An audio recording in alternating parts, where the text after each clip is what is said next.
atenção de vocês para uma discussão que era uma discussão exemplificada por um conjunto de campos. A gente estava trabalhando, se eu não me engano, eu acho que a gente parou foi justamente, a gente tinha um campo vetorial e um campo escalar.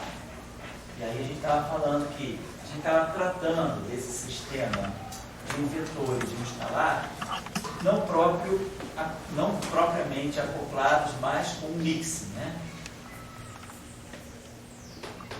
Não era um acoplamento no sentido de interação, mas era um mixing no sentido de que nós tínhamos uma dinâmica, uma cinemática, o termo cinético era cruzado dos dois. E nós estávamos falando que esse sistema aqui, então, estaria, né, esse sistema que a gente vai estudar aqui, ele tem uma simetria de gate que não é óbvia, que não é aparente. Então, eu estava falando que muitas vezes a gente, ao descobrir singularidades no operador de onda na hora da inversão, essa singularidade ela está indicando, né, a existência de mais configurações independentes associadas à mesma fonte externa, e isso aí pode indicar simetria. Então a gente estava pegando esse exemplo aqui. Eu na aula passada deixei um exemplo mais extenso. Eu vou pegar vamos dizer assim, o recorte mínimo desse exemplo, onde o problema já aparece. Então, basicamente, o que a gente tem aqui é um campo vetorial, né, uma dinâmica descrita, uma propagação descrita por um termo de tipo Maxwell.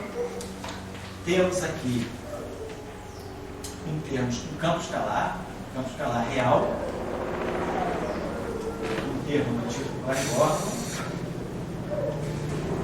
Aí, tínhamos aqui um termo de massa do tipo Broca.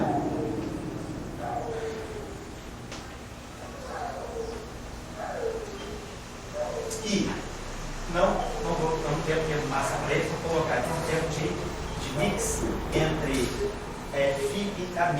Então a gente tinha colocado um termo que tinha essa forma aqui, Si, Φ, Mi, né? Que a gente tinha já da outra vez mostrado que também eu posso, a menos de um termo de superfície, né, de uma integração parcial, escrever esse termo onde ou aqui eu acoplo um escalar com a divergência de A, ou então aqui a gente está simplesmente acoplando o gradiente de Φ com a Mi. São duas informações equivalentes. E aí nós estamos colocando a coisa desse termo, desse tipo aqui, e aí aparentemente, né, quer dizer, um termo desse tipo aqui quebra a simetria de gauge. Nós estamos já acostumados a discutir simetria de gauge de outras experiências, e a gente tem um termo do tipo massa que, obviamente, né, quebra, se a gente pensar na simetria de gauge como sendo a simetria que atua exclusivamente no campo vetorial e nos campos de matéria, sendo esse campo aqui um campo escalar real, ele não pode sofrer transformação de fase. Então, a primeira ideia é que eu não tenho a transformação de gauge para o campo fio, Marcelo, né? Então, a gente teria essa transformação para o anel. E aí, obviamente, essa transformação aqui, ela não deixa o nosso lagrangiano invariante. Então, essa simetria aqui, da maneira que está, né? Então, essa simetria de gauge, ela é quebrada pelo termo de massa, né?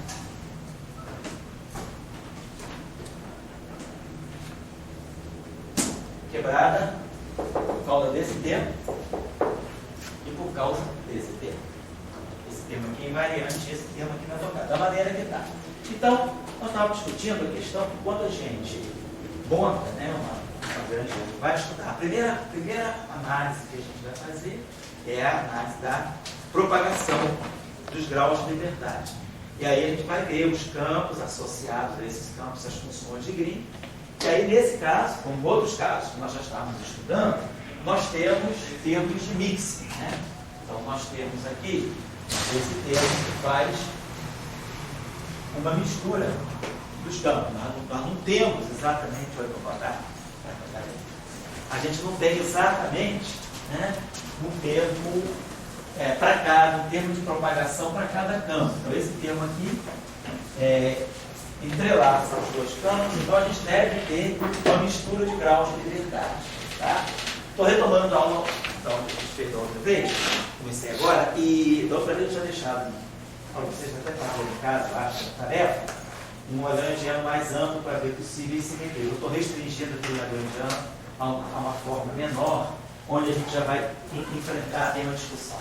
Então a gente não vai perder em generalidade. Bom, então, a ideia toda é esse termo aqui. Aí na aula passada a gente já preparou tudo, né? A gente fazia integração por partes, tudo bem?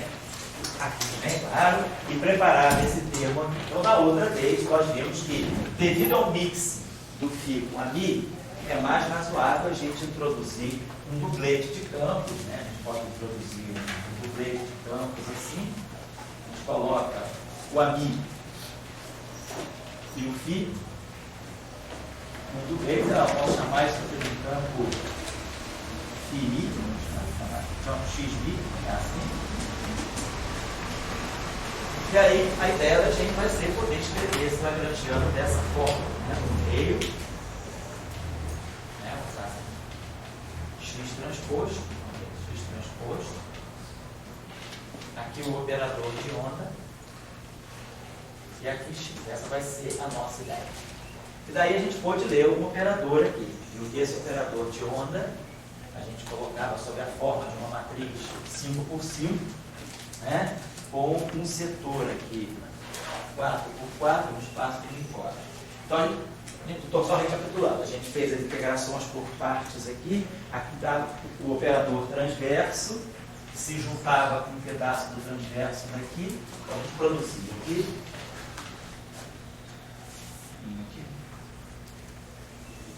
Terminha aqui, que é da Lambertiano, mais L2, beta mi. Então, esse pedaço aqui também tem o ômega, que junto, então aparece um outro pedacinho aqui, mais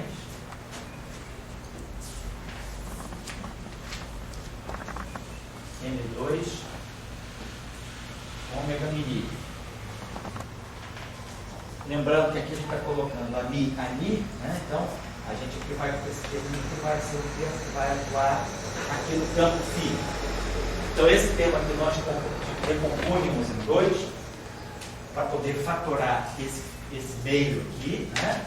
E aí aparecia o termo que era menos si dmi. Depois o outro termo aparecia aqui, si dmi. E aqui, o termo de φ com φ, só tem o termo cinético do tipo Kleindorff. Então aqui aparece menos da Lambertiano. Tá? Então, esse setor aqui é o setor que faz a mi ani, esse setor aqui faz a mi com φ, esse setor aqui faz φ com ani, e esse setor aqui faz φ com φ. Então, eu já tinha falado desse objeto aqui, que é o nosso operador de onda. A gente já tinha visto uma maneira de inverter em geral esse operador de onda. Que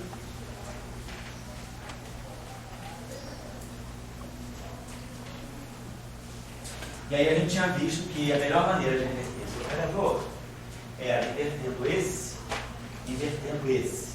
Né? Então, na inversão desse operador, né, a gente tinha visto que esse cara aqui, o inverso, né? Não vou colocar tudo, não, tinha isso aqui. Vocês podem conferir a expressão que nós tínhamos da outra vez, né? Quando a gente pega o operador O a menos 1, enfio o operador O a menos 1, né? Ele tem aqui, vou chamar aqui para ele, teria as seguintes entradas aqui, U, V,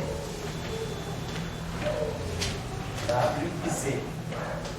Então, lembrando que o operador 4x4U que aparece ali é esse operador aqui, né, que tinha chamado, acho que da outra vez, a gente chamou isso aqui de A, B, C e D. Vamos chamar de 4 submatrizes, né? Essa submatriz aqui era em 4 linhas, uma submatriz coluna, essa aqui é uma submatriz linha, e isso aqui é simplesmente um operador escalar. Então a gente tinha que esse U era A menos B, B a menos 1, C a menos 1. E aí, claro, a gente sabia expressar V, sabia expressar W, e o fundamental também era Z. Z era D, quando a gente calculou D menos C, A menos 1, B a menos 1. Então, esse operador aqui, esse operador são imediatos, e esse operador a gente tira em função deles. A gente tinha lá as expressões que a gente trabalhou na aula passada. Bom, então, primeira necessidade nossa seria obter esse operador para, no fundo, pegar a função de Green do AMI com ANI. No fundo, a gente sabe que a função de Green vai misturar o AMI, né, a função de Green relacionada a AMI com ANI, ela vai ser nada mais, nada menos do que o operador U a menos 1, elemento mini. Então, a gente precisa inverter esse operador aqui. Aí, a gente pegar o A, né? Vou fazer só rapidinho aqui.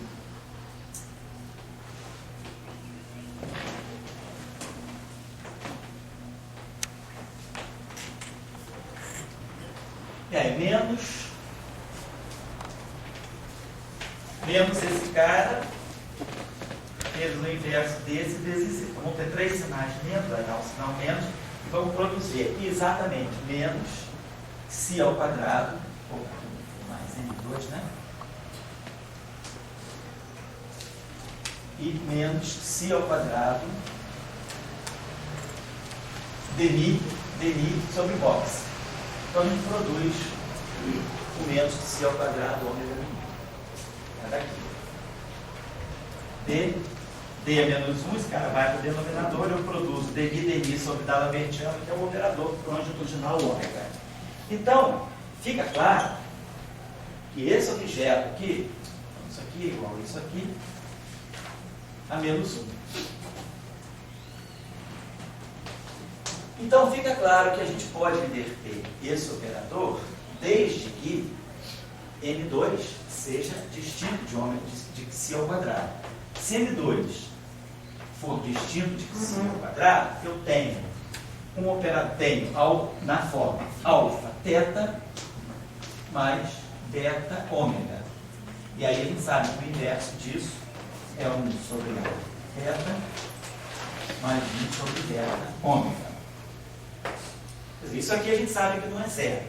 Mas Xi e M são parâmetros. Se acontecer de M2 ser igual a X2, a parte longitudinal se cancela. Então eu só tenho a parte transversa. E a parte transversa sozinha não é inversível. Por causa disso aqui, eu teria um beta no denominador, teria um zero no denominador. Esse operador θ sozinho, ele é um operador nilpotente, né? Ele é idempotente. θ2 é θ, ele é um operador de projeção. Então, o operador de projeção nunca é inversível. θ2 é igual a θ. Então, fica claro que esse sistema tem uma singularidade, a gente identifica imediatamente a singularidade se o Xi2 for igual a M2. Esse parâmetro que faz, nós colocamos lá no Lagrangiano, esse parâmetro que faz o mixing entre o escalar e a parte longitudinal do campo vetorial, ele não pode ser qualquer. Se ele for diferente de M2, estamos salvos. A gente consegue pagar isso aqui. Se M2 for diferente de Xi2, simplesmente a inversão disso aqui. Então, simplesmente eu posso inverter isso aqui. É 1 sobre d'Alembertiano mais M2 θ mais M2, né? 1 sobre M2 menos si ao quadrado ômega. Então, tudo bem. Então, nós não temos problema de invertibilidade, não temos problema de simetria. Não temos nenhuma simetria. O sistema não é singular. Então, agora, se M2 for igual a si ao quadrado, então O é singular.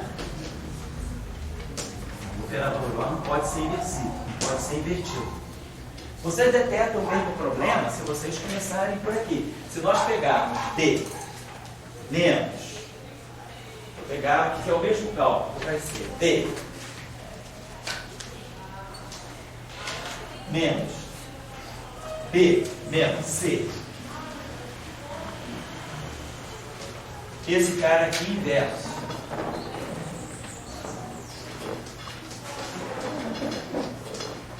O inverso desse cara aqui. Eta mi K. Mais 1 sobre 2 ômega mi K. Vezes isso aqui. Menos, o outro menos que C. Eu boto mais aqui.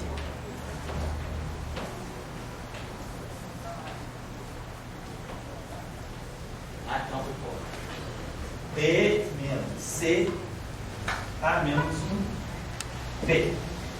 Então, esse cara aqui, claro, isso aqui é um operador transverso, é ortogonal a esse termo, esse aqui dá zero. Então, esse cara aqui mora.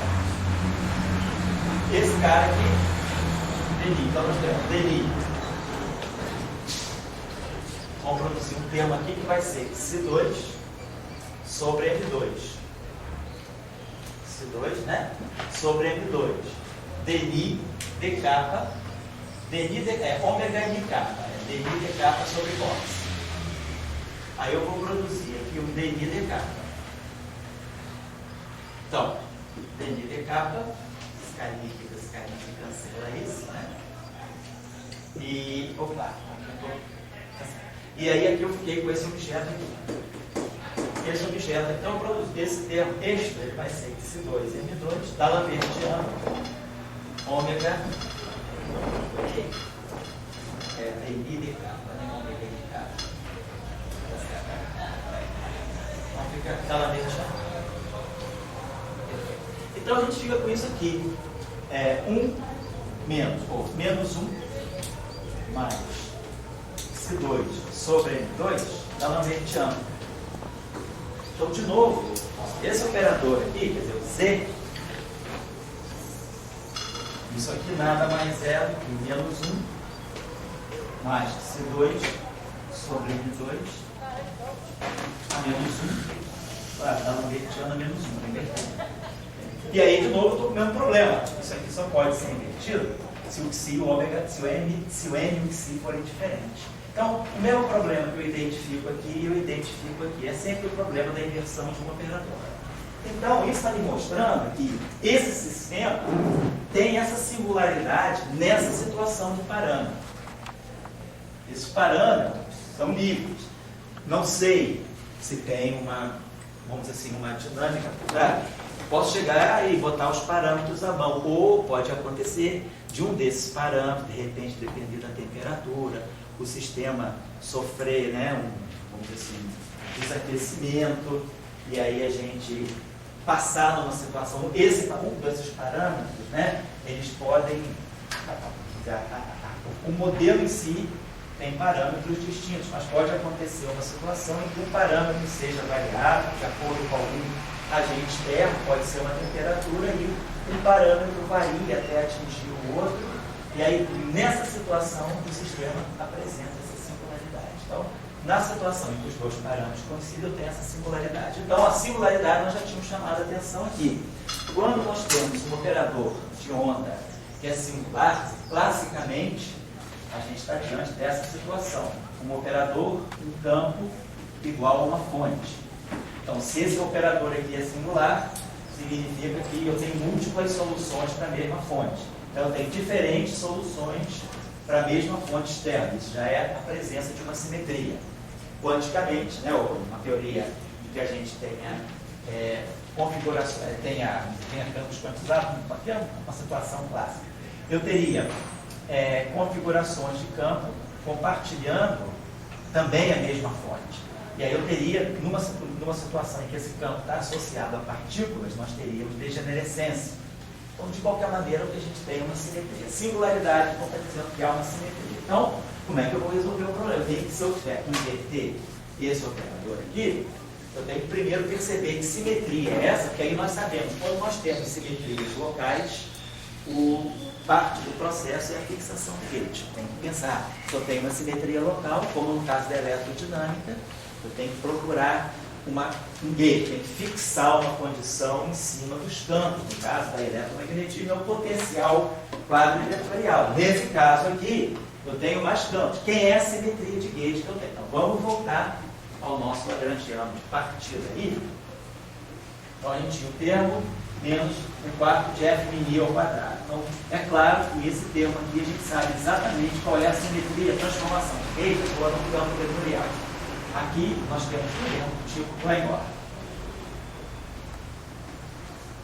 Tinha isso aqui. Posso apagar isso aqui já?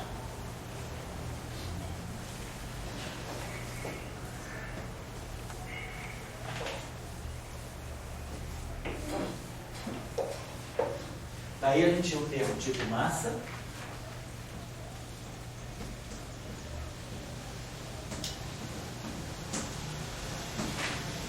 E depois o termo mixar, né? Eu acho que é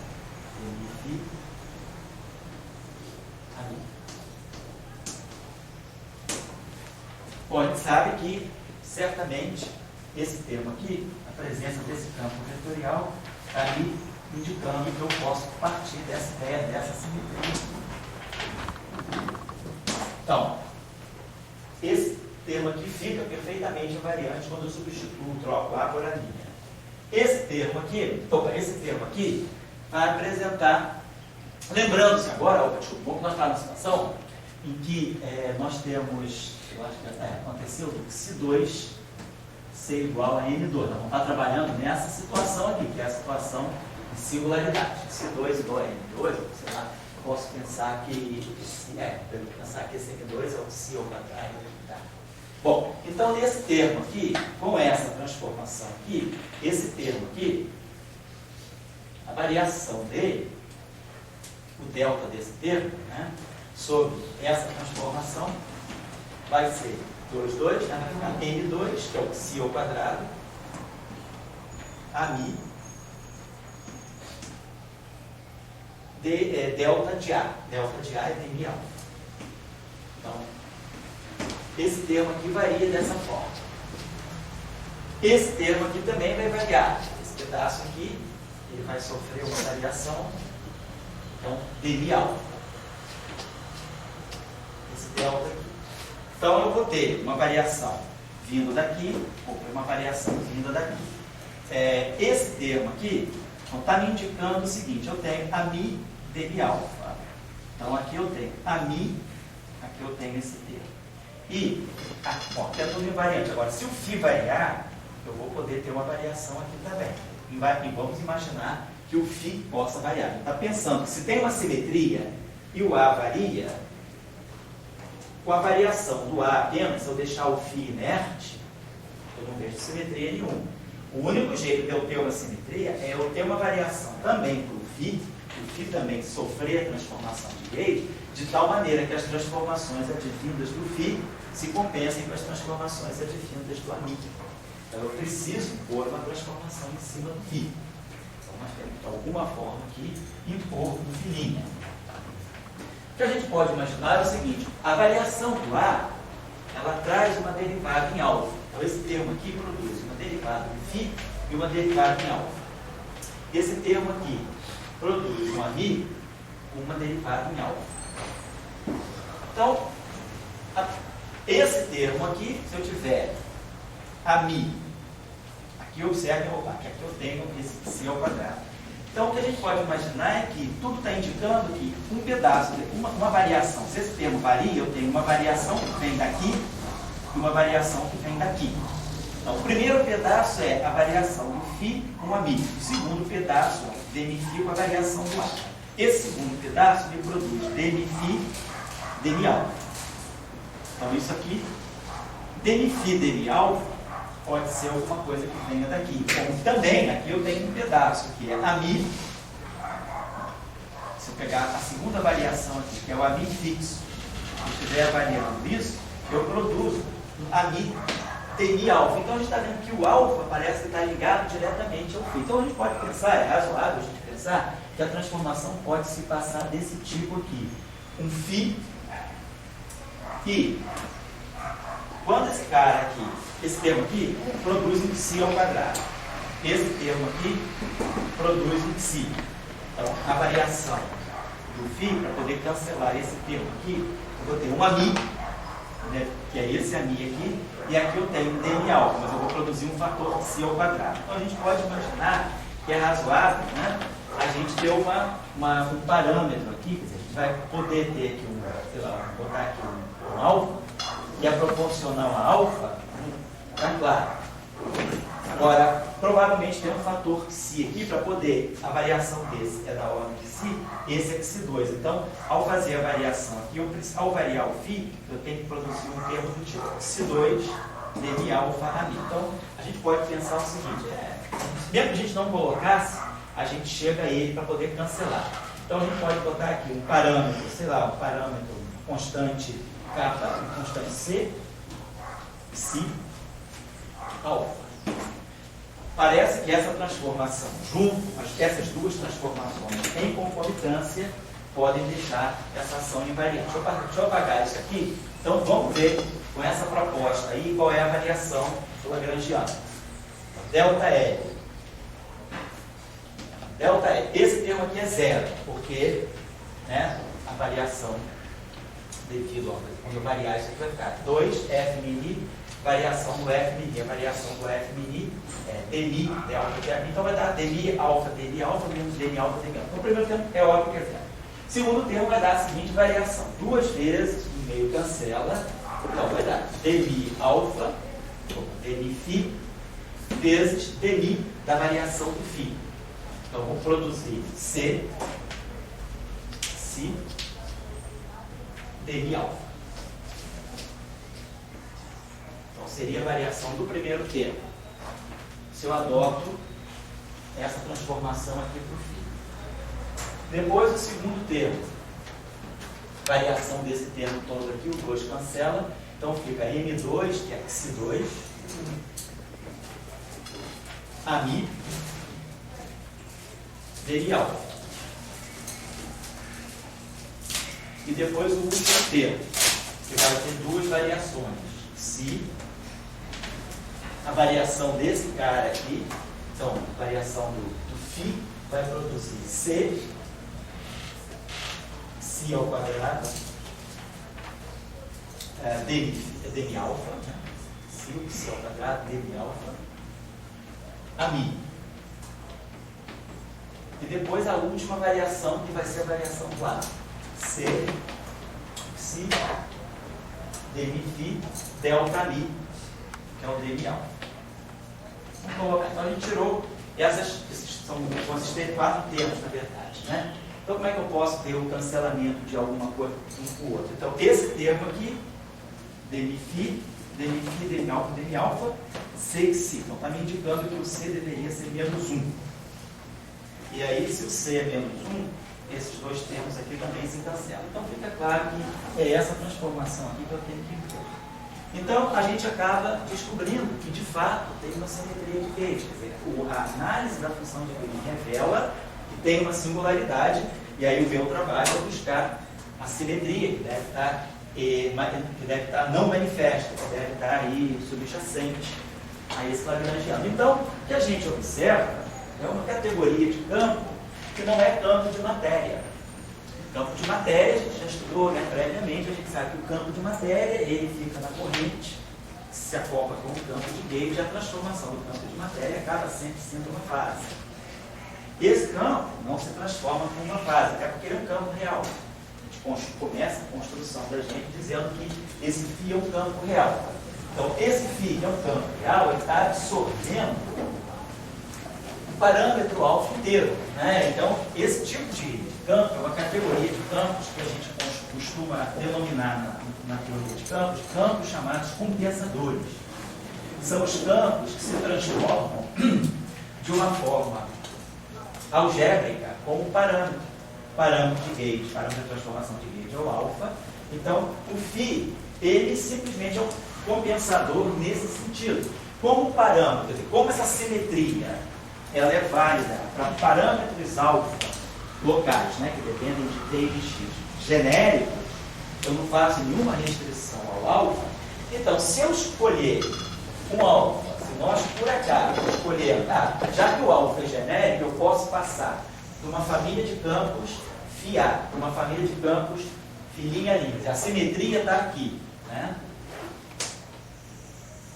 A simetria está aqui. O lagrangiano escrito em termos de A' e de φ' é exatamente o mesmo lagrangiano escrito em termos de A e φ. Então, a simetria está aqui. Então, se eu passo de uma família para outra, por aquela transformação, aí o alfa é genérico, eu posso, por exemplo, dizer, se eu tomar alfa, escolher, então eu posso escolher. Poderia escolher alfa igual a 1 sobre psi φ. Então, se eu escolher alfa igual a 1 sobre psi φ, significa que com essa escolha eu vou estar trabalhando de um φ' igual a zero. É lícito. Tem uma simetria. Eu posso trabalhar com qualquer família. A mi, φ ou a linha mi, φ', ou a linha, a mi, duas linhas, φ, duas linhas, não importa. Se eu escolher o parâmetro alfa, que me faz, dada uma configuração de campos, a mi e φ, se eu tiver essa configuração de campos, se eu fizer essa transformação, tal que alfa seja exatamente dado dessa forma, eu vou estar trabalhando com φ' igual a zero, e eu vou estar nessa situação aqui. Então, a minha situação é que desaparece o campo φ, e eu vou estar trabalhando basicamente com isso aqui, menos 1/4 de f' ao quadrado. Eu cancelo todo o campo aqui, e aí eu tenho simplesmente um campo de Proca. Então, a gente está trabalhando, no fundo, nessa situação, essa escolha de parâmetro, né, de simetria, ela está me dizendo que, com essa escolha, eu estou descrevendo, na verdade, um campo vetorial massivo, uma partícula vetorial massiva, 3 graus de liberdade, é exatamente a situação de Proca. Porém, se eu desviar, então eu tenho a condição de cancelar completamente um campo. Eu não cancelei no eletromagnetismo, nós não cancelamos o A, nós cancelamos o demi-ami, nós cancelamos a quadra. Quando a gente faz eletromagnetismo, a gente fala, vamos escolher o gauge covariante, o gauge de Lorentz. A gente faz essa escolha aqui, eu estou cancelando uma parte do meu campo ami. Eu estou cancelando justamente a parte longitudinal do meu campo ami. Então, a parte longitudinal do campo ami, ela pode ser zerada por uma transformação de gauge. Então, isso é o que nós chamamos também de um campo compensador. A parte longitudinal do campo ami, ela é compensada, pode ser compensada por uma transformação de gauge. Aqui, nesse caso, é um campo escalar real. Então, esse campo aqui pode ser completamente eliminado por uma transformação de gauge. Porque, na verdade, a transformação de gauge desse campo é uma relação algébrica. Não tem nenhuma equação diferencial envolvida aí. Então, eu consigo cancelar, porque aqui não. Aqui a gente pode ver, se eu projetar essa equação aqui, essa equação pode ser projetada na parte transversa e na parte longitudinal. Quando eu aplico o operador transverso aqui, nós temos que A transverso linha mi é igual a transverso linha. Quando eu aplico o operador ômega longitudinal nessa equação, a gente tira que o A longitudinal linha mi fica sendo o A longitudinal mi mais dmi alfa. Então a gente vê que a transformação de gauge ela está toda no setor longitudinal do campo. Então eu posso usar o setor longitudinal do campo para escolher um parâmetro de tal maneira a cancelar a parte longitudinal do campo. Basta eu escolher uma função escalar alfa cujo gradiente seja exatamente menos isso. E aí eu cancelo. Então, a parte longitudinal é que é o modo compensador. A parte transversa ela é livre de transformação de gauge. Então, ela é um modo invariante de gauge, mas a parte compensadora é essa. Nesse caso aqui, eu tenho um campo extra e ele pode ser totalmente compensado aqui por essa transformação de gate. Então eu posso, é lícito eu dizer que esse sistema descreve, na verdade, um escalar massivo, um vetor massivo. Então, é equivalente a fase de Broca nada mais é do que a escolha de gate, esse sistema com uma escolha de gate conveniente. Mas aí, a outra questão que a gente poderia colocar é: será que essa é a única escolha de gate que a gente pode fazer? Deixa eu apagar isso aqui um instantinho. Então, está claro, a gente está diante de uma situação de simetria, e aí a gente está vendo, tem uma simetria de gate? Tem. Uma simetria de gate um pouquinho mais, assim, menos óbvia, né, do que a simetria de gate do eletromagnetismo. Vou apagar isso aqui. Aquele termo que você botar aqui, 2 ao quadrado. Sim. Ali não, ali naquela equação final. Aqui. Você tem que fazer ele como aqui ao quadrado, mais ML ao quadrado. Certo. Então, tem uma ML. Você pode pegar isso. Se você quiser agora projetar isso aqui nas partes longitudinais do pé, esse lagrangiano pode também ser escrito assim. Vocês podem ver isso aqui é menos um quarto. Vou botar isso aqui da seguinte maneira. Isso aqui é 1/2 do A transverso Mi da lambertiano A transverso Mi. Esse termo aqui. Esse termo aqui, mesma coisa, ele é A transverso, mas quer dizer, claro que ele é A transverso na longitudinal. Quando eu faço o produto A transverso com a longitudinal está zero, a longitudinal com a transverso está zero, então fica quadrático. Então vai ter um pedaço aqui que vai ser da lambertiano mais N2 A transverso Mi. E aí, o pedaço que você está falando exatamente vai ser mais o meio de 2 A longitudinal Mi, A longitudinal Mi. Então tem esse pedaço extra aqui. Mas esse pedaço extra aqui, ele não tem dinâmica. Ele é um termo simplesmente quadrático. Vamos dizer, é um termo algébrico. Aqui não. Aqui eu tenho da lambertiano mais N2. Então isso aqui está me dizendo que a parte transversa do campo corresponde, vamos dizer assim, como se fosse um Klein-Gordon massivo. Eu tenho então uma partícula massiva. Aqui está a relação de dispersão, K2 igual a M2, tem uma relação de dispersão por um objeto transverso, então por um verdadeiro spin 1. Então você está me dizendo, tem um spin 1 massivo. A parte longitudinal é o spin 0, mas ele não é nem massivo nem nada, ele não tem dinâmica, ele é um termo.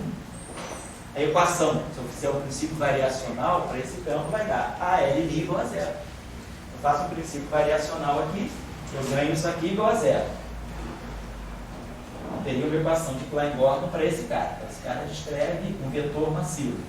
Mas se eu fizer o princípio variacional aqui, eu tenho que AL igual a 0. Então, não tem o campo, a parte longitudinal, realmente, ela está aí só para enfeite. Ela está aí para enfeite no sentido de quê? Covariância. Para garantir a covariância. Você precisa da parte longitudinal e da parte transversa para poder ter a covariância. Então, tá legal. Está clara essa discussão. Está claro. Estou perguntando, está claro? Não é muito difícil, não é muito longe que você já sabe. Estou colocando isso agora. Essa é uma escolha de gate. A questão é, será que eu tenho, por exemplo, e se eu escolhesse o gate de Mi igual a 0? Podia escolher, deixa eu apagar isso. Então, é uma escolha de gate, foi essa. Essa escolha de gate aqui, ela elimina completamente o campo φ, porque ele é um campo compensador. Então, é uma categoria de campos, tá? E pode ser eliminada sempre com a transformação de gate. Bom, agora eu poderia fazer uma outra escolha de gate. Suponhamos que eu quisesse trabalhar com a escolha tradicional do eletromagnetismo, de Mi igual a 0. Vamos ver que eu quisesse fazer, deixa eu apagar isso aqui agora.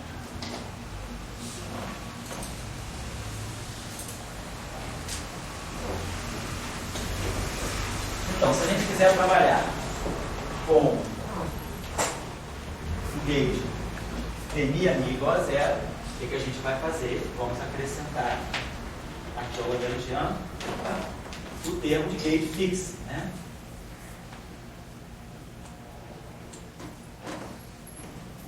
Então, poderia fazer isso aqui. Isso aí significa que no Lagrangiano eu tenho introduzido esse termo de gauge fee. Então, primeiro, vamos evitar de fazer isso agora. Vamos primeiro olhar as equações de campo, depois a gente faz isso. Se a gente olhar as equações de Euler Lagrange, então a gente já sabe. Esse termo aqui está DI F mini. Vamos só tirar as equações de Euler Lagrange um momentinho, para a gente ver essa questão. DI F mini.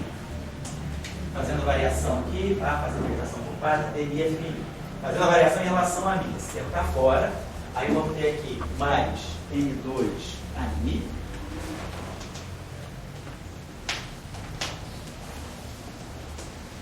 E aí fazendo a variação aqui em relação ao A, mais Si DI Φ.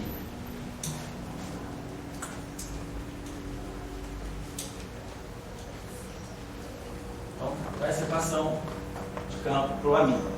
Fazendo a equação de campo para o Φ, é só vai dar DMI menos da Lambertiana do Φ. Então, essa equação é sem massa. A massa está aqui.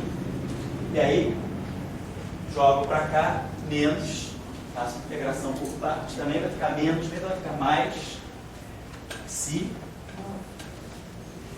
divergência de A. Igual a zero. Tá? Então é a equação de Euler Lagrange para Φ, variando Φ. Então, se eu fizer essa escolha de gate, eu vou ter dmi ali igual a zero. Então, se eu fizer, vamos escolher então o chamado gate, o gate de Lorentz, né? É o gate covariante. A gente escolher. Então, isso aqui agora, a escolha de gate, não é eliminar o Φ. É eliminar a parte longitudinal lá. Porque eu tenho duas possibilidades.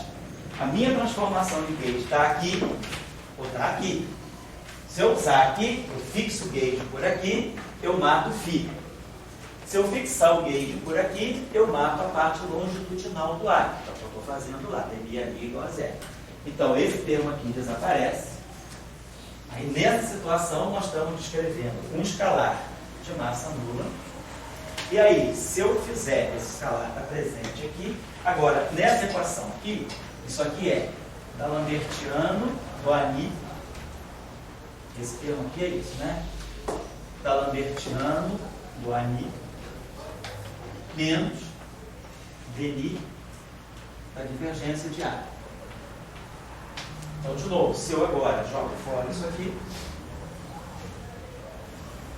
pela fixação do gauge, eu tenho uma equação aqui, D'Alembertiano, depois do gauge fixado, nós vamos ter D'Alembertiano mais N2 AMI mais Si DI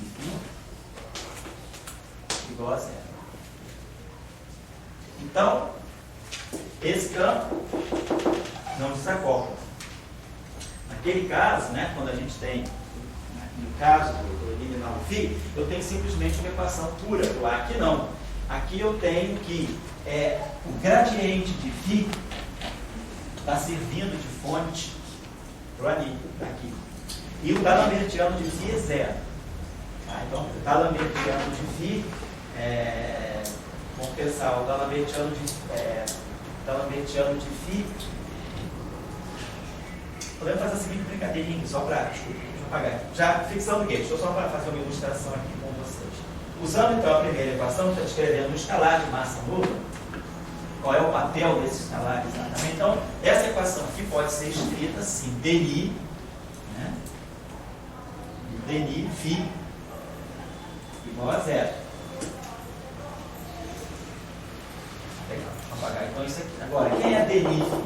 Dni Φ eu posso usar como sendo isso aqui. Deixa eu apagar isso aqui. Então, vou usar essa informação aqui. Isso aqui é o D'Alembertiano de Φ. Então, eu posso pensar nisso aqui. dni. E aí, aqui nós vamos ter menos 1 sobre Xi. Podemos jogar essa informação aqui e aqui. Xi é um parâmetro global, menos 1 sobre Xi é um parâmetro global diferente de zero. Posso mandar embora. Aí, eu vou ter aqui D'Alembertiano mais N2 AMI igual a zero. Então, a gente podia colocar até dessa forma. D'Alembertiano a informação que sai daí seria da Lambertiano mais N2 dmi aí igual a zero. Tá? Obtendo esse tipo de informação. Isso quando eu não joguei fora o φ. Tá? Eu estou simplesmente eliminando o φ aqui, mas eu não estou dizendo que o φ é zero, não. Estou simplesmente dizendo que eu sei, porque eu posso escrever essa equação daquele modo ali. Então, se eu projetar essa equação aqui na parte transversa, se eu aplico aqui o operador θ, aquele operador θ mini, então, esse operador vai projetar aqui a parte transversa. Esse operador batendo aqui vai dar zero. Então, a gente tem também essa informação da Lambertiano mais N2 a transverso mi igual a zero. Então, as duas informações que eu estou tirando daí são, no fundo, o que nós já sabíamos quando a gente escolheu o gauge eliminando φ, que a parte longitudinal, nesse caso, eu estou dizendo que eu tenho um campo de massa, tenho duas partículas da mesma massa, tenho duas partículas do tipo Flygon, uma de spin zero e massa M2, que é a parte longitudinal do ar, e a parte transversa do ar, também com massa M2. Então, no fundo, isso aqui está me dizendo que eu tenho um campo vetorial, a parte transversa dele e a parte longitudinal dele tem a mesma massa, ou seja, eu estou falando de campo vetorial com 3 graus de liberdade. Estou reagrupando os 2 graus de liberdade transverso com o grau de liberdade longitudinal e formando, então, 3 modos de polarização, que são os graus de liberdade físicos de um vetor massivo. Então, esse φ... Tira aquela transversa que vamos discutir. Basta. Está um patinho aqui no quadro.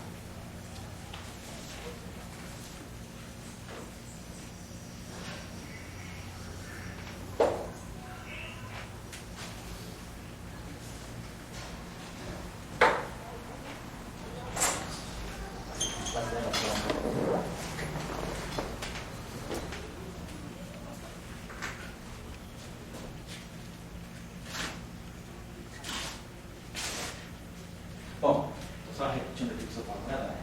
Então aqui é o seguinte, nós temos, projetando, pega essa equação aqui que é completa, o campo A, aplica esse operador nessa equação. Então, esse operador bate no A, projeta no A transverso.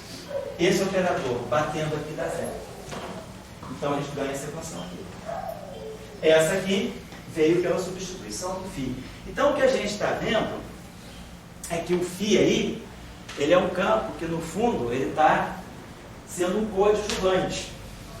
A gente sempre pode botar ele por trás da cena e dizer, ó, quem é o protagonista é um espinho massivo, que eu reconstituo.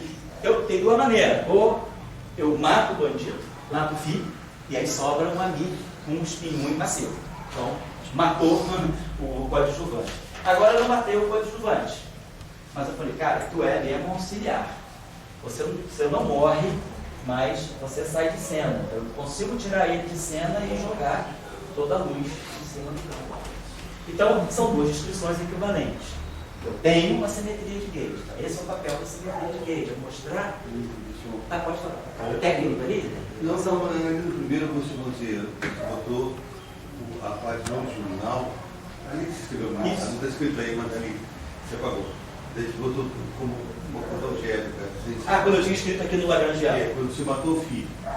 Quando eu matei o φ, exatamente. O termo que quiser, o Lagrangiano de Proca, vou botar aqui essa Proca. Eu tinha apagado, era isso. O Lagrangiano de Proca pode ser escrito dessa maneira.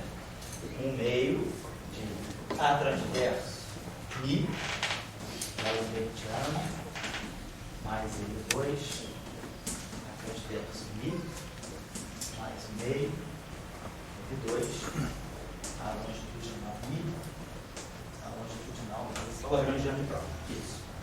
Certo. Então, aí você tem uma equação do movimento, você tem o transversal, que dá Lambertiano mais M2.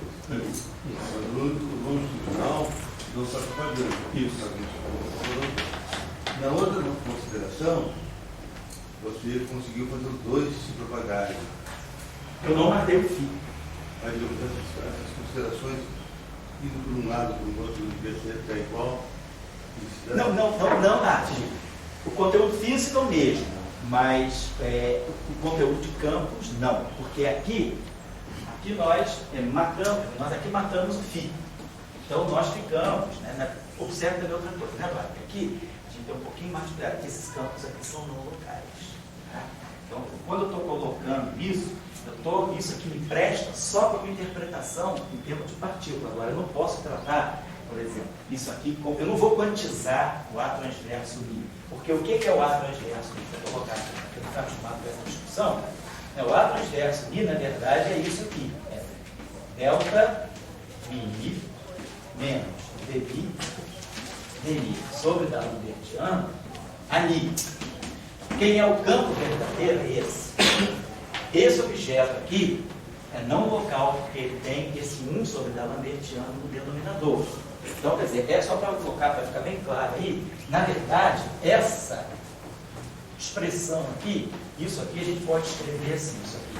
A, T, I, X, né? X, I, é, na verdade, A, I, X, menos dmi, dmi, aí aqui eu tenho que pensar assim, integral m4 x', g, x menos x', tá?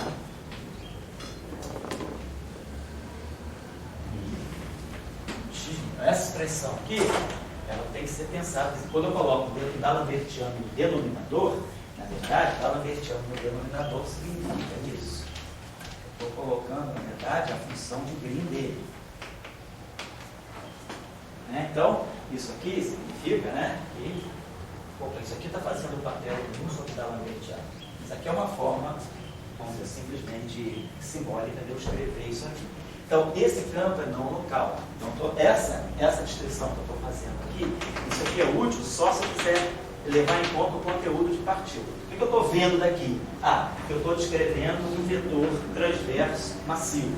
Ou seja, eu estou descrevendo um spin 1, 3 graus de liberdade. Me presta para isso. Agora, se eu quiser calcular, quiser quantização, eu não vou quantizar o campo A transverso nem o campo A longitudinal. Vou quantizar o campo ali. Então, essa descrição que está aqui, dessa maneira, essas duas equações que estão aqui, essas equações são locais. Então, a introdução, a presença do campo φ, a pergunta é, o campo φ tem massa? A gente poderia fazer essa pergunta. Onde é que está a massa aqui? Aqui eu tenho D'Alembertiano mais M2, a μ, mais isso aqui. E aqui eu tinha D'Alembertiano de φ. Então, essa equação aqui está me dizendo que a relação de dispersão do φ é K2 igual a zero. Então, a massa está toda contida aqui. Mas, simplesmente, eu estou querendo dizer que esse campo φ, na verdade, ele é uma medida da parte longitudinal do campo A. Eu não eliminei completamente, eu não eliminei o campo φ. Então, por isso que, aparentemente, eu estou descrevendo, em termos de campo, eu estou descrevendo uma outra coisa. Eu tenho isso e isso. Ao passo que aqui eu tenho só o A transverso. Mas esse A transverso que está aqui, ele tem 3 graus de liberdade. É a projeção de spin 1 massivo que eu tenho, que é o que eu estou descrevendo aqui no fundo. Eu tenho aqui esse campo aqui, isso aqui, no fundo, é a polarização zero do spin 1 massivo. Quando eu tenho um spin 1 de massa nula, nós sabemos que a gente só pode ter helicidade mais ou menos 1. Quando eu tenho uma partícula de spin 1 e massa nula. Quando a minha partícula é massiva, quando a massa é diferente de zero, então eu posso ter as 3 polarizações. Eu posso ter o zero e o mais ou menos 1. Então, essa equação aqui está me dizendo isso, que eu tenho, estou falando do modo de polarização zero de um spin 1. Eu não estou dizendo que eu tenho uma partícula de spin 0 massiva e uma partícula transversa massiva, de spin 1 massiva. Eu tenho um spin 1 massivo, onde esse campo aqui está fazendo o papel da polarização zero de um spin 1. Isso aqui é um modo de um spin 1. E não um spin 0 independente. Então, por isso que essas duas equações estão fundidas. O que eu estou descrevendo é isso. Em presença do campo φ, sem jogar o φ igual a zero. Então, essa é uma escolha de gate. Será que eu posso ter outras? É isso aqui. Nós simplesmente escolhemos, vou apagar aqui,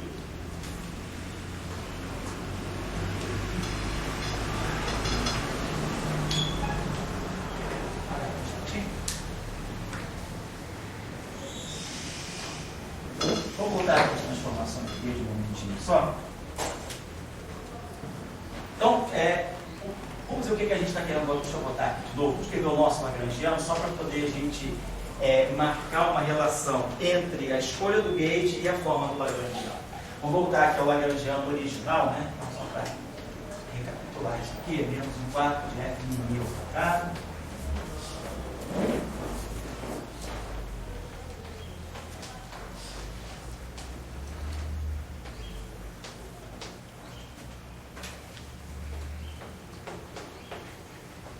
Então, nós estamos agora, tá, nos detendo só na situação em que M2 é igual a Xi ao quadrado, que é quando tem a simetria.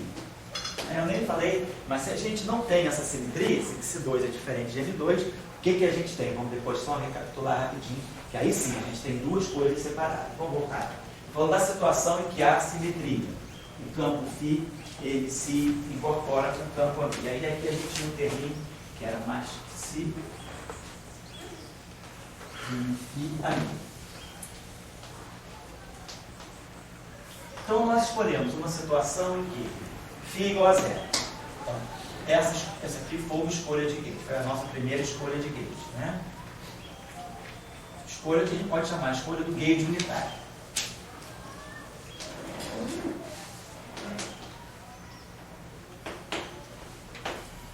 Esse gauge é chamado de unitário por questões até históricas, mas a escolha do gauge unitário significa que eu tenho um espectro limpo. Eu matei um campo φ e o que eu estou descrevendo nessa escolha de gauge φ igual a zero simplesmente é um campo de prova, ou seja, eu estou descrevendo um spin 1 massivo. Então é isso que nós estamos descrevendo, um spin 1 massivo. Então essa é a chamada escolha do gauge unitário. Quando o gauge unitário, a gente diz em geral que a gente está trabalhando num gauge unitário quando a gente elimina os campos compensadores. Então, nesse caso, φ é um campo compensador. Ele se transforma simplesmente proporcionalmente ao parâmetro. Esse tipo de transformação coloca φ na categoria de campo compensador. O parâmetro gauge está aqui.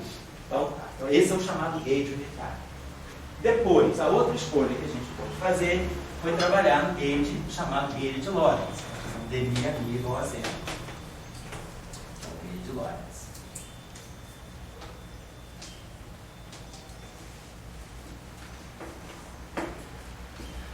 Então, nessa situação, nós estamos descrevendo o φ não é zero. Então, nós estamos descrevendo um spin zero, um escalar de massa nula, e estamos descrevendo aqui um vetor massivo.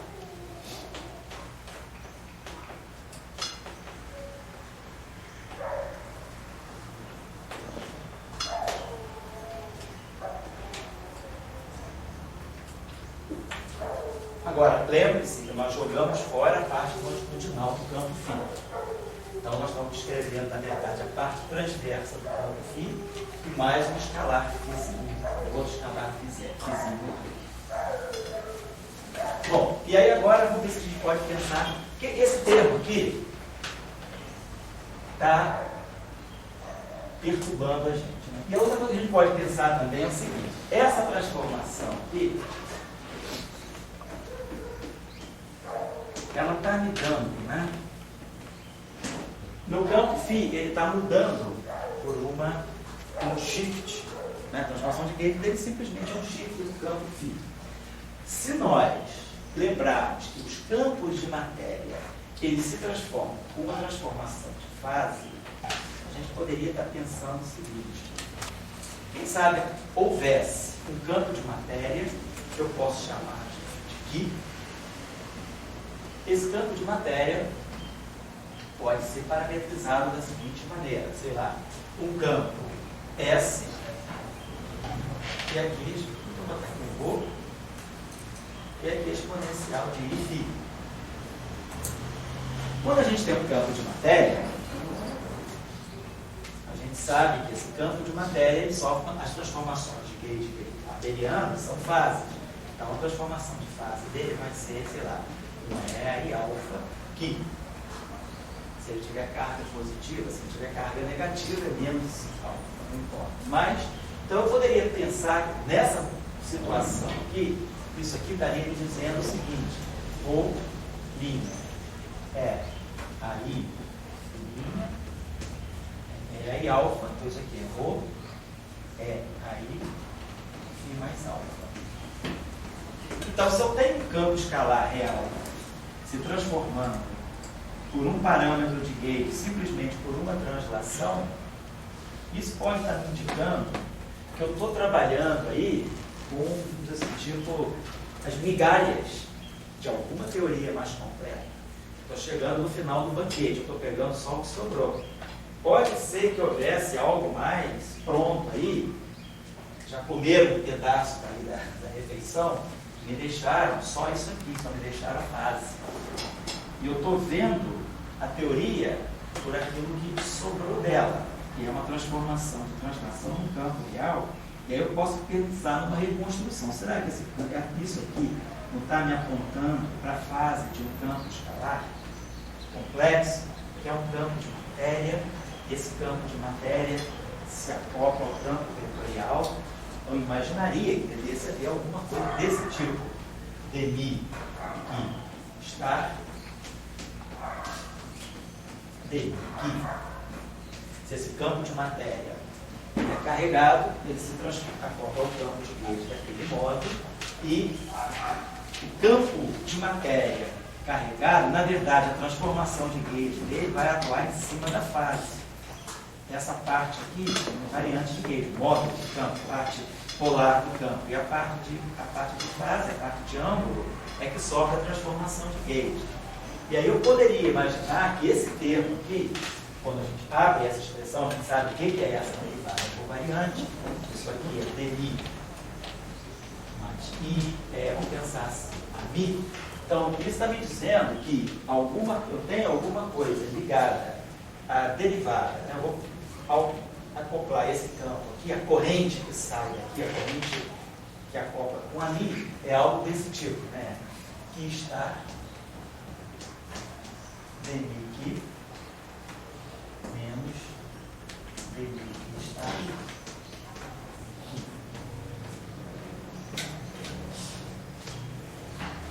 Aqui tem um ami aqui. Depois tem um outro terminho que é mais O2, que está aqui, né? É menos E2 o quadrado a menos. Quando a gente acopla esse campo aqui de matéria, que é um genuíno campo de matéria, com a transformação de gauge dele é essa aqui, com o campo vetorial, me sobra isso. Então a gente começa a ver o seguinte, que o campo vetorial ele pode estar se acoplando aqui uma derivada do que? Tá, derivada do que, o que seria nessa representação aqui? Seria derivada do rho vezes que mais bi rho de que exponencial de φ.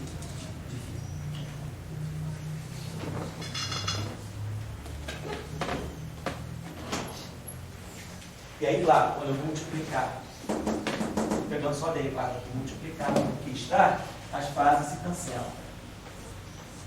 Isso tudo aqui vai ficar sem a fase. Eu vou ter basicamente a derivada, quer dizer, o gradiente dessa fase é quem se acopla com a mi. Mas claro, tem esse rho também. Mas pode acontecer, por que não poderia acontecer de eu estar numa situação em que esse rho é uma constante? Certo? Então, eu tenho um campo complexo.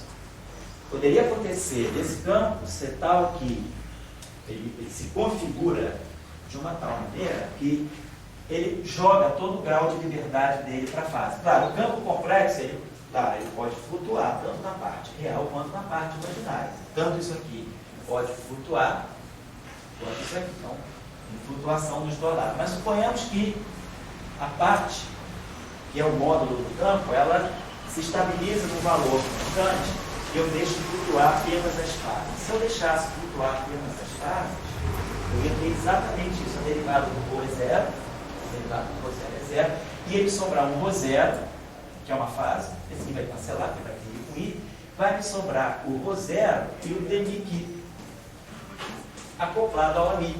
E aqui, isso aqui vai ficar ρ zero ao quadrado, ami. Então, isso aqui está vindo como M2, esse M2 pode estar incorporando, na verdade, o ρ zero. E esse aqui, isso aqui é o próprio ρ zero, é isso aqui.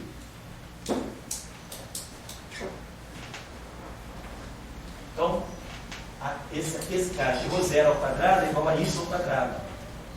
Então, pode estar acontecendo aqui, estou tentando só adivinhar, né, olhando para o Lagrangiano, de repente o Lagrangiano que chegou para nós, ou que nós montamos baseado em algum tipo de suposição, simetrias, não importa, a gente pode estar vendo só um pedaço de algo mais completo. Então, o que pode estar acontecendo, por exemplo, o que me deu a dica aqui, foi que nós temos esse campo acoplado com o gradiente de uma coisa real.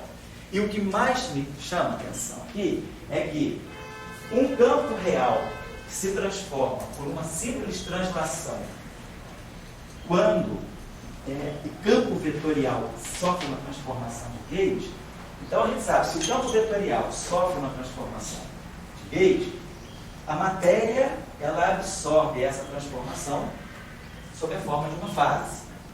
Mas aí, a matéria que é descrita, carregada, descrita por um campo complexo, a fase ela é toda jogada na fase do campo. Então, isso me deu a entender que pode ser que o campo ami esteja sofrendo uma transformação de gauge e esse φ real que se desloca por um alvo é nada mais nada menos do que a fase de algum campo complexo. Mas a fase de algum campo complexo, cuja parte radial do campo, aquilo que é a parte, né, a parte polar do campo, a parte radial do campo, ela ficou constante. Claro, isso aqui, em geral, isso aqui depende de t de x, isso aqui depende de t de x. Mas eu posso estar numa situação em que isso aqui se condensou numa grandeza constante. E aí todo grau de liberdade do campo que está só na sua fase.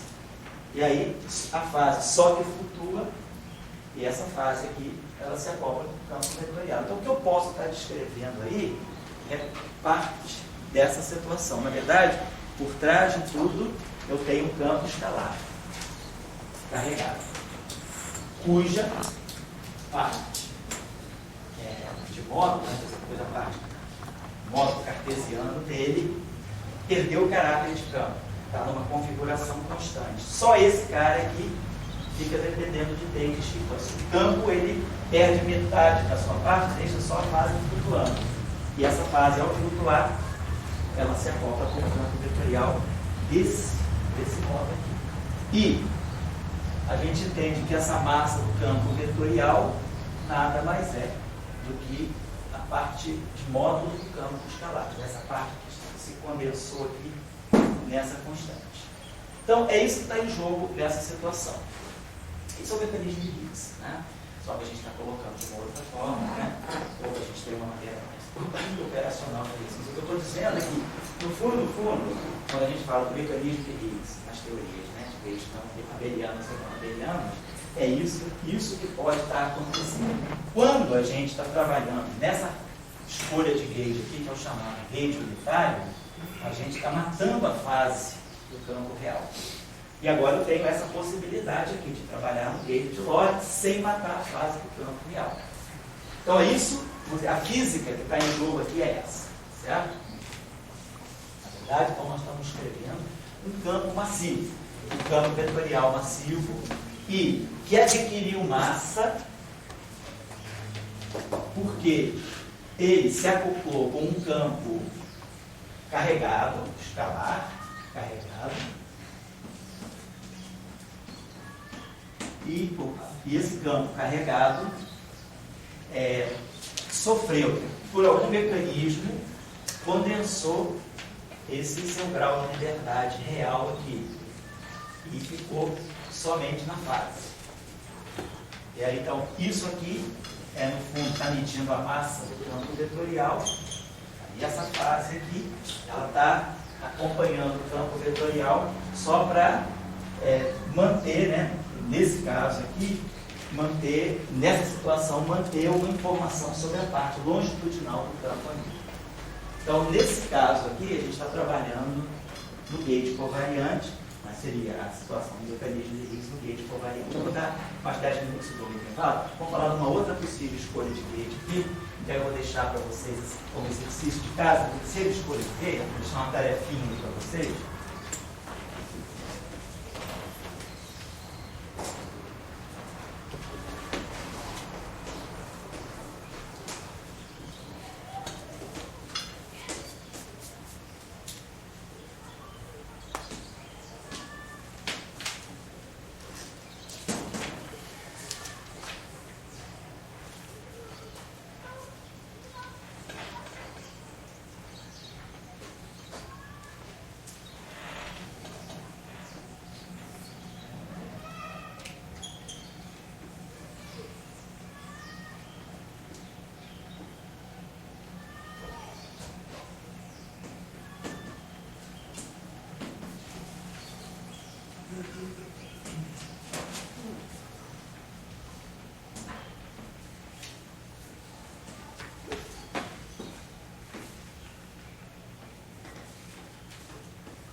Certo? Só para você lembrar de uma coisa, no formalismo lagrangiano, está no nosso curso de elétron, né, quando a gente escreveu o eletromagnetismo, a gente explicou que quando a gente está escrevendo o campo, né, apresentando uma formulação lagrangiana para os campos, né, o gauge fix, ele é colocado no lagrangiano, a gente sabe que o lagrangiano de Marx é esse aqui, e aí a gente introduz o gauge fixing através, né, parâmetro, produz um parâmetro alfa aí, então até um parâmetro, não fazer confusão com alfa de x, será um parâmetro A aqui, né? Então isso aqui é o lagrangiano, quando a gente escolhe, coloca o gauge fixing, é o gauge fixing de cá, quer dizer, esse lagrangiano aqui é equivalente a fazer aquela escolha ali nas equações de campo, né? Porque na verdade, quando eu fixo a mi igual a zero, eu estou jogando isso aqui igual a zero, jogando a parte de mi aqui, né? Quando a gente joga isso aqui na equação de campo, na verdade, eu escolho o parâmetro A para matar isso aqui.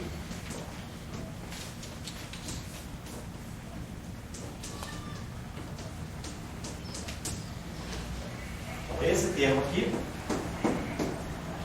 fica esse termo aqui, da Lambertiano de Ani, e esse termo aqui, que é o dmi Ani, escolhendo esse A aqui, eu vou marcar exatamente esse termo, então eu vou ficar aqui, a parte longitudinal pode ser zerada. Zerar a parte longitudinal na equação de campo significa introduzir esse termo aqui na densidade de Lagrangiano. Eu estou lembrando isso, a gente aí, quando fez lá o nosso curso de elétron, discutiu isso aí. Bom, agora, ao invés de colocar essa condição aqui, quero colocar uma condição que mate esse termo aqui. Então, será que eu teria que pensar, né?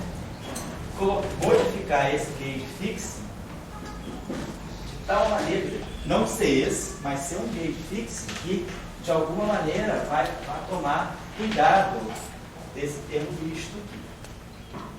Por exemplo, eu queria que vocês pensem nessa situação. Se eu, ao invés de colocar esse termo de gauge fixing aqui, colocasse... Tem um vectorzinho de parâmetro maxi, foi isso aqui. Vamos esquecer então esse. Vamos chamar esse parâmetro, vamos fazer que fizesse aqui, mais 1 sobre 2A, mais 1 sobre 2A, algo desse tipo. dmi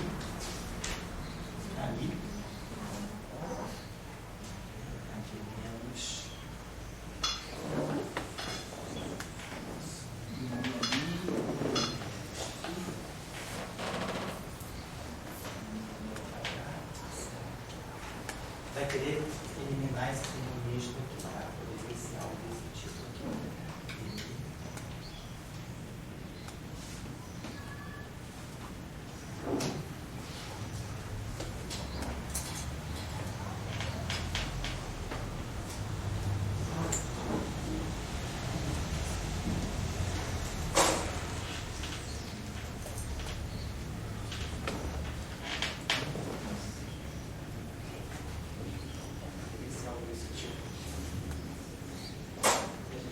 Se um termo desse tipo aqui, algo desse tipo aqui, pode ser. Se eu pegar esse termo aqui, quer dizer, esse termo aqui generaliza, né? Em vez de colocar DMI igual a zero, eu estou falando DMI igual a... Vamos ver o que isso aqui significa realmente, mas em termos de gauge fixo no lagrangiano, isso aqui é DMI ao quadrado, reproduz o gauge de Lorentz, depois eu tenho φ2, tá? E depois nós temos o termo misto aqui que vai ficar φ com DMI. Quando eu pegar esse termo misto aqui, que mistura DMI com φ, eu posso cancelar esse termo aqui, tá certo? Então, por exemplo, vocês vão fazer o exercício agora, pensando nesse gauge fixing aqui. Esse gauge fixing aqui, vocês vão fazer, claro, escolher, na verdade eu posso fazer isso, dá licença, eu posso até aqui dessa forma.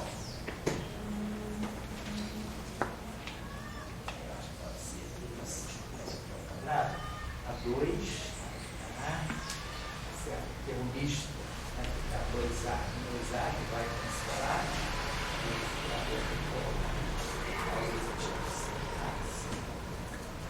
Então, vamos ver. Então, quando eu elevar isso ao quadrado, eu vou produzir o primeiro termo, DMI ao quadrado. O termo misto, que vai dar aqui, o termo cruzado, vai dar um 2 que vai cancelar esse 2. Um A que vai cancelar esse A. E aí vai ficar menos φ. Não boto mais aqui. E aí vai dar 2, né? O 2 vai cancelar o 2, o A vai cancelar o A, vai ficar si φ DMI, que é esse termo aqui. Se eu integro por partes, isso aqui é menos φ DMI, e cancela esse termo aqui. Vai gerar um termo A2 que se 2 φ2. Então, se eu fizer introduzir esse gauge fixo no lagrangiano, isso significa que eu não vou mais impor que DMI é zero. Eu vou estar impondo que DMI é igual mais a se φ é igual a zero. Estou impondo essa condição. Isso como gauge fixo, mas sabemos como é que a gente fixa um gauge?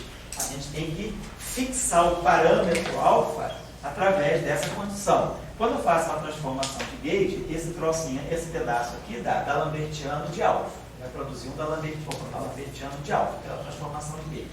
Esse carinha aqui vai produzir um axial. Então eu vou ganhar uma equação diferencial para alfa que eu posso resolver. Então essa condição de gauge aqui é também um bom gauge fixing, porque um bom gauge fixing, a gente já discutiu no nosso curso de elétrica, um bom gauge fixing é uma condição em cima dos campos que sofrem a transformação de gauge que, dada essa condição, eu consigo fixar o parâmetro da transformação. Se eu fizer uma transformação de gauge em cima disso, eu fixo quem é alfa. Então, isso é um bom gauge fixing. Isso significa que essa condição aqui é capaz de eliminar a ambiguidade. Aí eu posso ir de um alfa para outro alfa, eu não sei com que alfa eu estou trabalhando e com que φ eu estou trabalhando. Mas se eu impuser essa condição aqui, isso significa que eu fixo as configurações de campo. Então, eu não estou tendo uma indefinição daquilo que é a minha configuração, porque é o meu campo a ser quantizado. Então, esse é um bom gauge fixing. Isso é uma boa condição de gauge fixing. Se ela é uma boa condição de gauge fixing, como equação de campo, eu trago ela para o lagrangiano dessa forma, colocando aqui esse parâmetro arbitrário. E aí, eu posso, com essa condição aqui, se eu elevo isso aqui ao quadrado, aquele meu lagrangiano de lá, completo, né, com a e com φ, eu sou capaz de eliminar o termo cruzado. Só que nós vamos estar introduzindo algo muito estranho aí. Que aí agora, eu vou estar introduzindo, além do Lambertiano de φ, que está lá, o φ dφ ao quadrado, eu vou estar introduzindo um termo aqui, que vai ser A2 sobre 2A Tá? A sobre 2. Si ao quadrado, φ ao quadrado. Que é um termo de massa. Então isso significa que aquele meu campo φ, que não era massivo, aquela situação, com essa escolha de gauge, esse campo φ adquire uma massa. Uma massa completamente ligada a esse parâmetro, que é arbitrário. Então, numa hora ele não tem massa, na outra hora ele tem uma massa arbitrária. Então, certamente que esse campo φ não é um campo físico. Mas ele está aí presente. Vamos dizer assim, esse bóson aí, escalar, está aí presente. Será que é para atrapalhar a vida ou para nos ajudar? Está aí aparecendo. Existe um gauge onde eu acabo com ele, que é o gauge unitário. No gauge unitário acabou. Esse campo não aparece, eu estou com tudo limpinho, eu não tenho nenhum problema, tenho um espinho massivo, a física está clara. Nessa situação, nesse gauge, eu, além de ter esse campo massivo aqui, eu tenho um escalar massivo.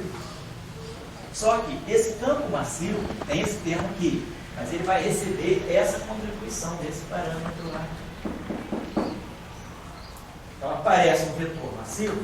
Sim, mas esse vetor não é puramente massivo. Então o exercício de vocês vai ser o seguinte: vocês vão fazer vamos dizer assim, um balanço daquilo que está, um balanço daquilo que são os graus de liberdade. Então vamos trabalhar nesse gauge. Esse gauge tem um nome.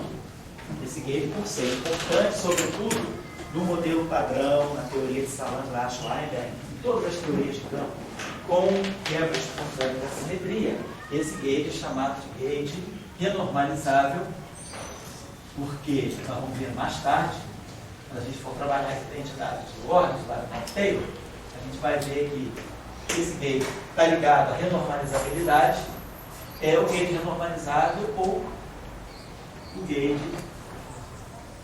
de Toff.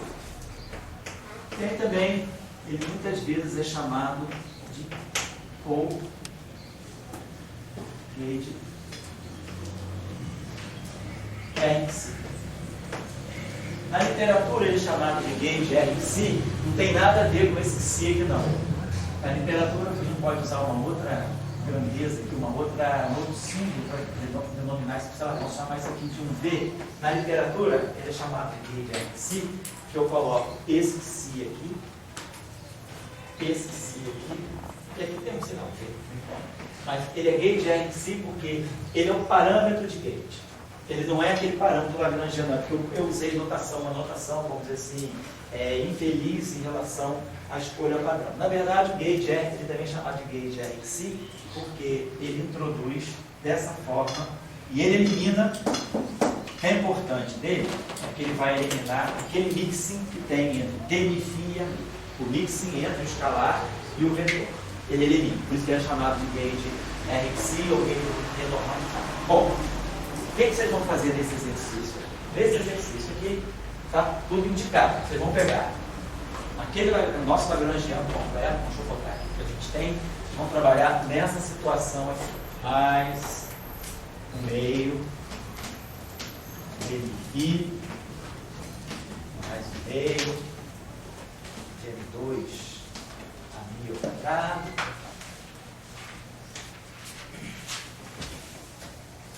mais Si, vou manter a nossa notação, DMI e AMI, e aí agora vamos introduzir o gauge físico, vamos introduzir o termo 1 sobre 2A, DMI, AMI,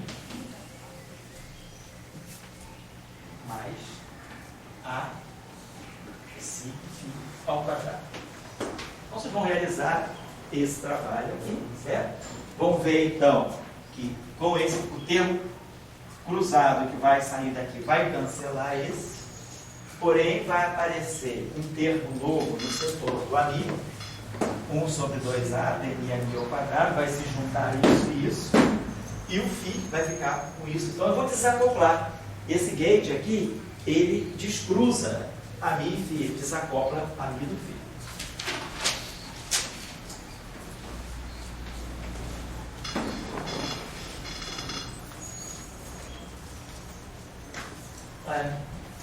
usar a palavra desacoplar é bem própria, mas na verdade ele desmixa, né? Vamos botar desacopla. Desacopla. Nesse case. Mas aí vocês vão poder calcular então, porque aí vocês calculam a função de green do amigo.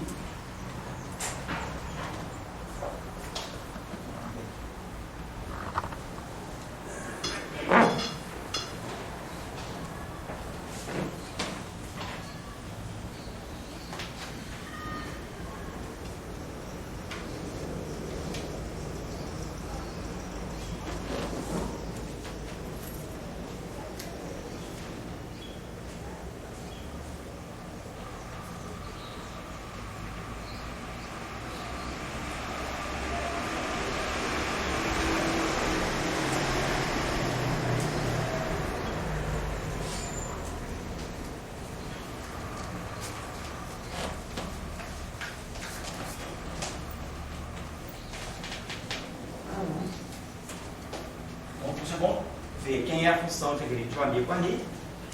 Poder fazer o problema, claro. Aqui o operador transverso, nós vamos seguir nosso procedimento sempre e vai poder tirar a função de grid do FIC, vai estar desacoplado. E vocês vão ver os pegar as funções de grid em seguida.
Então, vocês vão escrever as funções de no espaço dos momentos, tá? Trabalha no espaço dos momentos, depois transforma. Passar para o espaço dos momentos, simples, né? Só lembrar que cada demi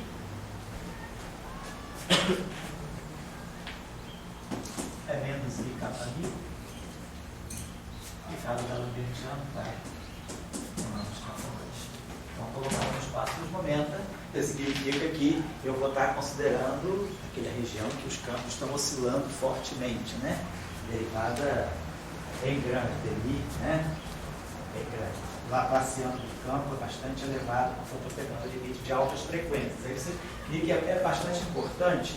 Vamos discutir isso depois quando eu for falar de renormalização. Mas vocês sozinhos fazerem um pouco essa constatação, né? De que a mesma função de Green, o mesmo propagador, ele pode ter comportamentos ultravioleta bem distintos dependendo da escolha do gate. E isso aí vai repercutir futuramente na questão da renormalizabilidade, né? Na questão da renormalização.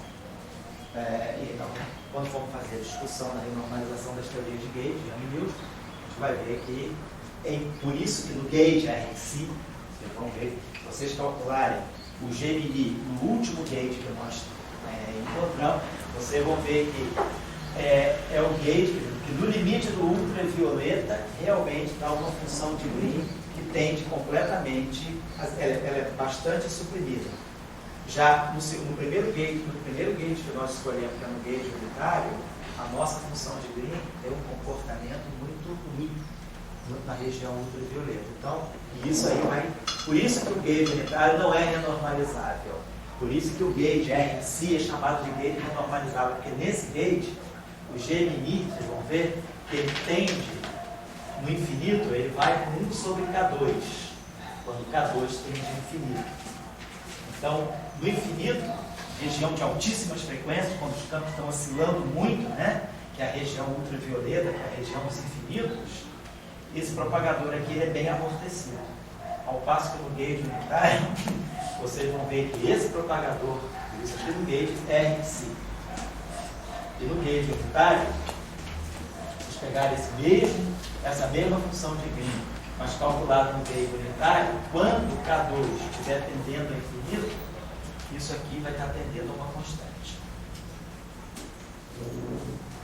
E não é amortecido dessa forma. Então, esse gauge unitário, devido ao que esse gauge aqui, devido a ter esse comportamento de cair no infinito, de cair na região de altas frequências, esse gauge aqui vai facilitar a renormalizabilidade da teoria, contra esse aqui que vai prejudicar a renormalizabilidade. Nós vamos discutir essa questão mais à frente. Eu só estou chamando a atenção porque, como esse curso aqui é um curso, né, mas para pessoas que já têm uma primeira visãozinha, né, mínima, a gente não precisa dividir, fazer matéria, depois eu não sei isso, não sei aquilo, a gente vai misturando um pouco tudo. Então isso aí, tudo a gente já está discutindo a quebra espontânea da simetria.